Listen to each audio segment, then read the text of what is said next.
So you may be hearing about 50-year mortgages. And people are asking me, is this the worst idea? Is this something they should consider or if it ever becomes available? Or what's going on with this? Well, my take on it may be a little bit different from what you hear elsewhere. And I'm going to get into that.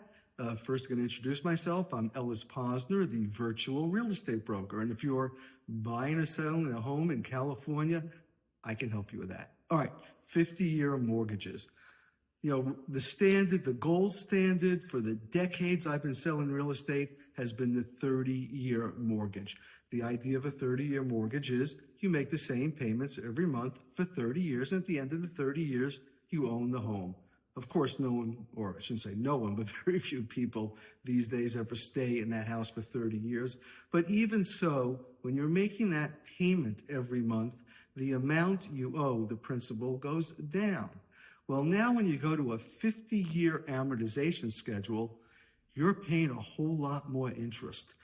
I'm not going to go through all the math, but I've read it's not 20% more, not 30, not 50. It's over 80% more interest over the lifetime of that 50-year mortgage.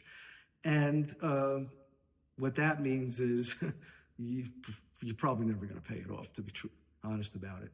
So here's my take on it. I think it's a really bad idea, really, really bad idea for most people in most situations, because you're just paying a lot more mortgage interest. And when you go to sell the home, then your principal has not gone down as much over, let's say, 7 to 10 years, with 7 years being the average.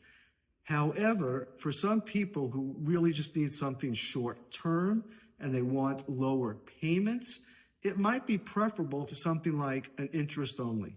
Well, we'll see how this plays out. It's not the only solution, far from it, for the current housing situation. I don't want to say housing crisis. And check back on this channel, subscribe to find out more about virtual real estate.